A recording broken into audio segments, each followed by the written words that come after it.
Welcome BTGMoto viewers to another video. This is the one where I ride Jens's GSX-S 1000 GX. See, I said that correctly. I'm very happy with myself. And I'm going to ride it again. The first time you saw the GSX-S 1000 GX on my channel, it was a little test ride at a dealer. Even though I didn't buy it, Jens did. 9,000 kilometers later, what have we learned about the GSX-S 1000 GX? What does that mean to you? I don't know. But let's go for a quick 20-minute ride and I'll tell you all about it. And yes, we are in sunny Sardinia right now. It is gorgeous and we are on one of the best roads in Europe. It's the SS125. So let's go hit it.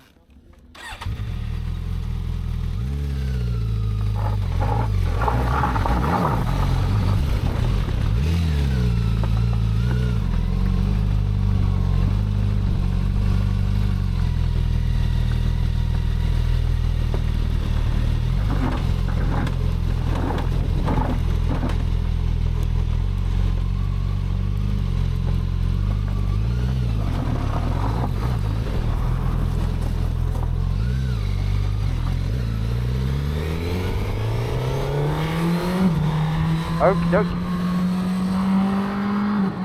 Welcome to an exceedingly dark tunnel. But don't worry, because at the end of this exceedingly dark tunnel, there's an exceedingly awesome road. It is the SS125. And it's a Saturday here in Sardinia. We're going to go. And I want to tell you all about the GSXS because Jens has been really kind and let me have a couple of rides on it this holiday, and I feel like I know so much more about the bike than I did when I had that little 10-minute test ride through a cold Vogelsberg. For a start, look, the tarmac is glorious, the temperatures are insane, it's Easter and it's 20 something degrees, and this road is more like a racetrack than a road. This is the SS125. I talked about it in the video of my VFR 800, so I won't dwell on it too much other than to say it's amazing. But let's talk about what else is amazing. The GSX. It has so many different modes, but I would still really appreciate it if Suzuki could give me a bit more depth on those modes and let me change them. Now, suspension is awesome, right? So the shower is adjustable for both preload electronically as well as compression and rebound damping front and back, and you can change all that through the menu and do a custom suspension tune, no problem at all. To be honest, my best results have been in hard on the very fast roads and medium on the very bumpy roads, and soft is just for comfort. If you've got miles and miles of shitty motorway to do and it's full of bumps, then just click soft. But I find the soft mode a bit too pitchy. The forks collapse too quickly, the low speed compression, the low speed rebound is basically completely slackened off, and it feels quite pitchy as well as feeling quite comfortable. But when it comes to the engine tuning, the other thing that I've learned is that A, B and C mode are very, very different modes, and none of them quite tick all the boxes that I want. But basically it goes like this. A mode is full power, which is good, it's what I want. When I buy a 150 horsepower bike, I want 150 horsepower, give it to me. But A mode comes with a throttle map that is non-linear, honestly. So where was I? Oh yes, I know, I was explaining as best I could why it is not as programmable as I'd like, and that's because it's got this horrible throttle map in mode A. And in mode A, it gives you about 100% throttle at about 60% position, it feels like, maybe 75%. So you ask for 60% and you get 100%, right? And the other problem is that going from a closed to an open throttle in mode A is difficult. It requires extraordinary finesse. Zero throttle is a lot of engine braking, and then a tiny wee bit of throttle, and she yanks, and she's away from you. And that makes going around hairpins very difficult. You have to smooth it out with the clutch like a nasty two-stroke. Like a really badly behaved two-stroke that wants to kill you. Which I was very shocked with. B mode is not full power. But B mode feels like it has more torque because I can get to that torque easier. And the throttle is also linear in B mode as far as I can tell. Which helps me greatly. Because hey, you know, I'm an old guy. I don't like non-linear throttle maps. If I want a quick action throttle, it's still going to be linear, you know, even on a race bike. Non-linear throttle mapping annoys the living piss out of me. So, what did I learn? I learned that the GSX-S is really a fantastic motorcycle. There's no two ways about it. But if this was my bike, I'd be spending $450 on the Woolwich racing box so that I could remap it. Not sure will.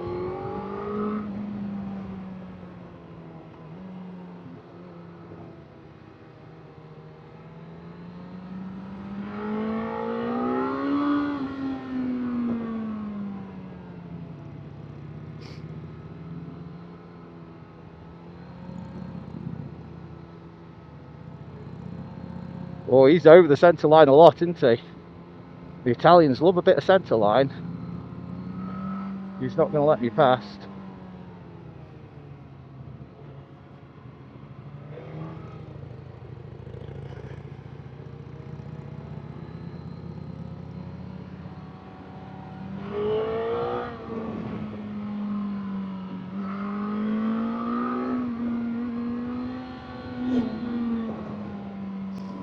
That was a bit of a mean overtake on him, but I'll take it.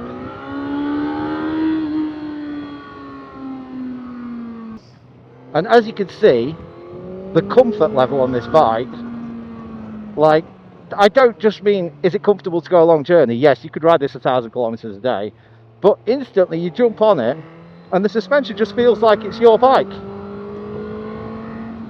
It's got this wonderful riding position that is very reminiscent of a GS or an S1000 XR, but you've got all this just plain vanilla Suzuki tech underneath you. I mean, 155 horsepower from a GSX-R1000 engine. It's going to last forever, right? That's my thoughts. Not worried at all. I've had a couple of brand new BMWs, and boy, keeping on top of those warranty recalls and product recalls and do this and do that and software this and software that. Suzuki's not really their thing. They sell it and it's pretty much done, for better or for worse.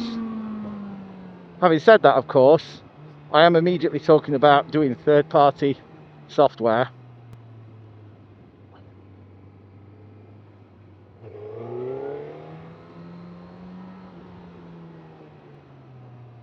Oh, wow. I mean, it is one of those roads where you kind of just want to enjoy it.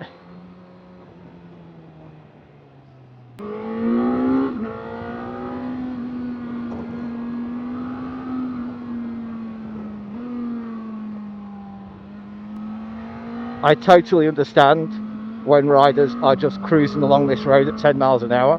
I'm not judgmental of it at all, just so everybody at home knows. I've been up and down this road a few times. I think this is my third run on this road on this holiday. We did it once on day one, there and back again, and this is my third run up it, my second today. It's a hell of a road, and well worth going slow on as well as going fast.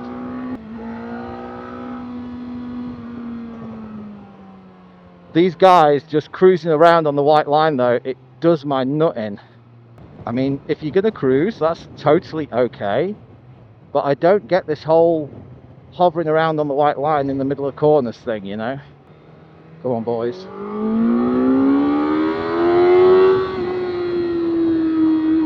Okay, what else did we learn about the Suzuki 1000? Suspension's great, brakes are good, could be better. Could be better. I suspect that there's a little bit of brake pad tuning going on here, and that the brake pads are selected not for their race bike feel, but more for their durability. Maybe I might even go so bold as to say for ease of use, so they don't bite really hard. They don't bite as hard as that massive master cylinder and humongous calipers would suggest. Put it that way. Woo! A little bit of Polizia, and I'm turning around in a minute to come back the other way. So that'll be fun when I find him. Maybe we'll just go a bit further up this road than I was planning to. What else did I learn? Traction control on it is very sensible. It's got a lot of power, it's got a lot of torque. Overall, I think that the gearing could be lower. So I feel like it's geared for a theoretical top speed that we will never see. And one of the other things, a big thing that I didn't realise when I first test drove it, because I test drove it on very normal slow roads in winter, was that it's got a speed restrictor. And I'm not going to show you that here because it's about 220 kilometers per hour, which is about, what, 130 miles an hour? But yeah, it has a speed restrictor, which I was quite surprised about.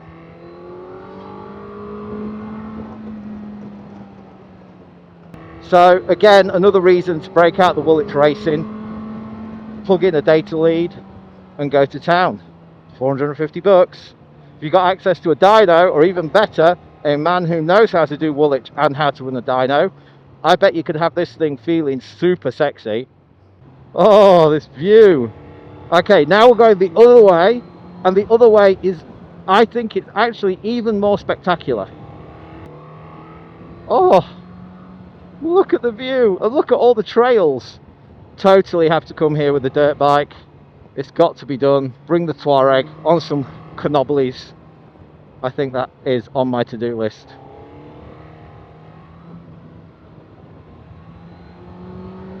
The other thing that I had to do on this bike was try it with the Conti Road Attacks, because the Conti Road Attack 4s are currently my most favoritist long distance tyre. And as you may have noticed, they're pretty damn good in the corners, as well as being a genuine 10,000 kilometer contender, even with my somewhat inept riding style.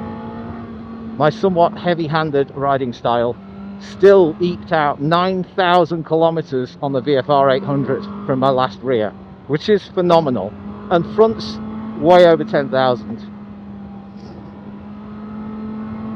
I don't think the front tyre on my VFR is going to last as long as the second rear, so that'll be annoying. But the next time I have to change, it's definitely a pair, because the rear will be over halfway cooked when the front is all wobbly. And yeah, Yensi took my advice, fitted a brand new set of Road Attack 4s to this Suzuki, and boy, they feel great. Oh my god, look at this view. Look at this actual view. We are 1,000 meters high here, roughly. Now, you'd think with big old wobbly forks like this, that are so long, much longer than the standard GT bike, that you might get a bit of fork twist, or that they would collapse like soft things. Collapse like two melted Twix legs. But no, they don't. They feel very rigid, feel very sports bikey. The front end feels surprisingly good, I want to say. And like I said, B mode is where it's at. I want the softness of the B look, with the good torque. I want that, but I also want the 150 horsepower at 12,000 RPM that A mode gives you. And I currently can't have both. Oh, what a road, what a bike, what a lot of pollen. Look at that second gear. Wow. It just feels good. Let's wind it on, look. Feels awesome.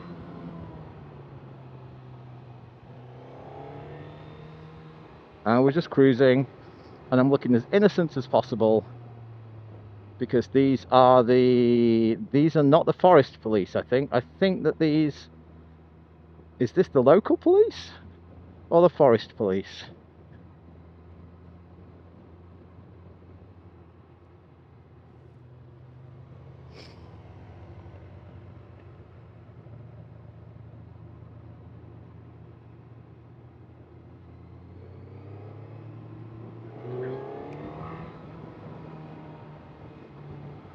Ooh. So this Millet guy caught me up while I was following the police car.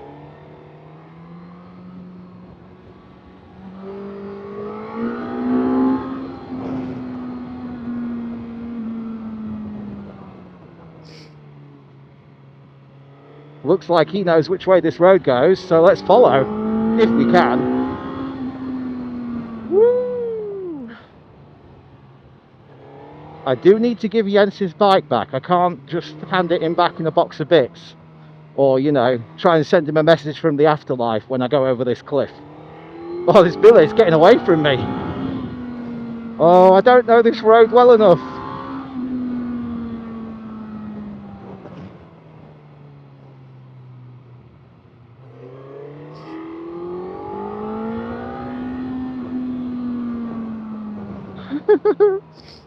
Oh, this is fun though. This is what the GSX-S really likes to do. If you get one, this is not a boring old man's bike.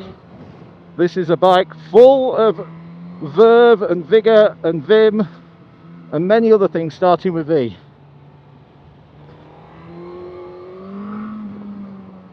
It's a bit of a hooligan. I do like it. I definitely want to get it on a dyno though. I don't know if you still watch my videos, Chris, Fast Bikes, X-Bikes Chris, but it would be lovely to see what this could do if you can unlock. It's definitely got torque by gear. First gear's horrible. Has a very unresponsive torque curve. Can't overtake really till I see through it. Now I see through it.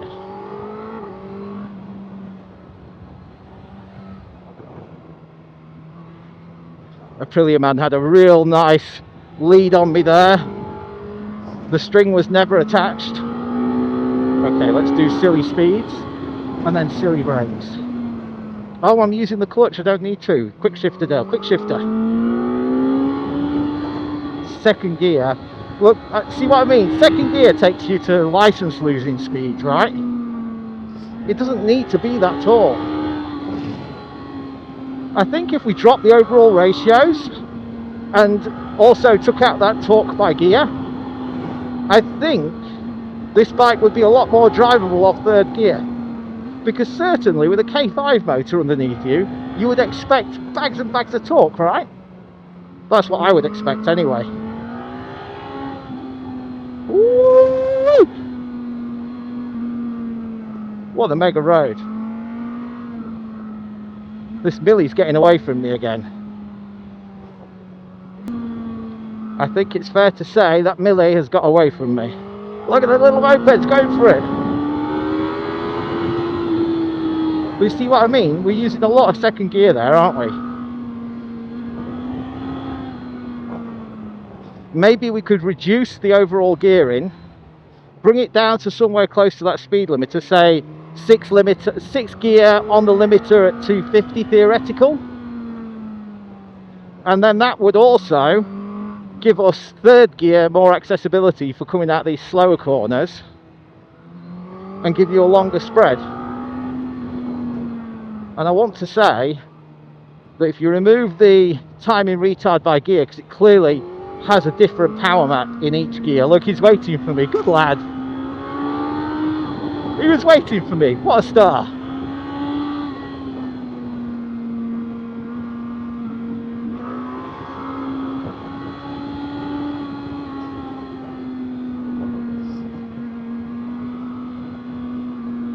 He's just going to try to suck me into some other corners. Oh, I know where we are. We're back at the tunnel. This is the end of the gameplay for me. This is the end of the level. No. So the TLDR, if you skip forward to the end to have the conclusion is the Suzuki 1000 is a really great bike. I'm insanely jealous of Jens because I would love to have this bike for myself. It's a monster, and it's also really easy to tickle around super low speeds. And you can ride it all day and it's super comfy, or you can ride it like a hooligan. Also, it does monster wheelies, but I've promised that I'm not going to do anything silly with Jens's bike. Well, that brings us to the end of another BTGMoto video. As you can see, I'm going to turn left here. I'm going to go through a little gap in the fence because you know what's happening here. Look, we're loading bikes. We're going back to Germany. Way! Ta-da! Back in one piece. Tyres, lovely temperature, absolutely ideal. Suspension's great, brakes are great, engine's great, gearbox is great. You can ride it all day. You'll have to trust me when I say it can do wheelies. If you enjoyed that video, you know what to do. Like, subscribe, and then the algorithm might show you my ugly face again. Who knows? Maybe you're lucky, maybe you're not. Catch you later.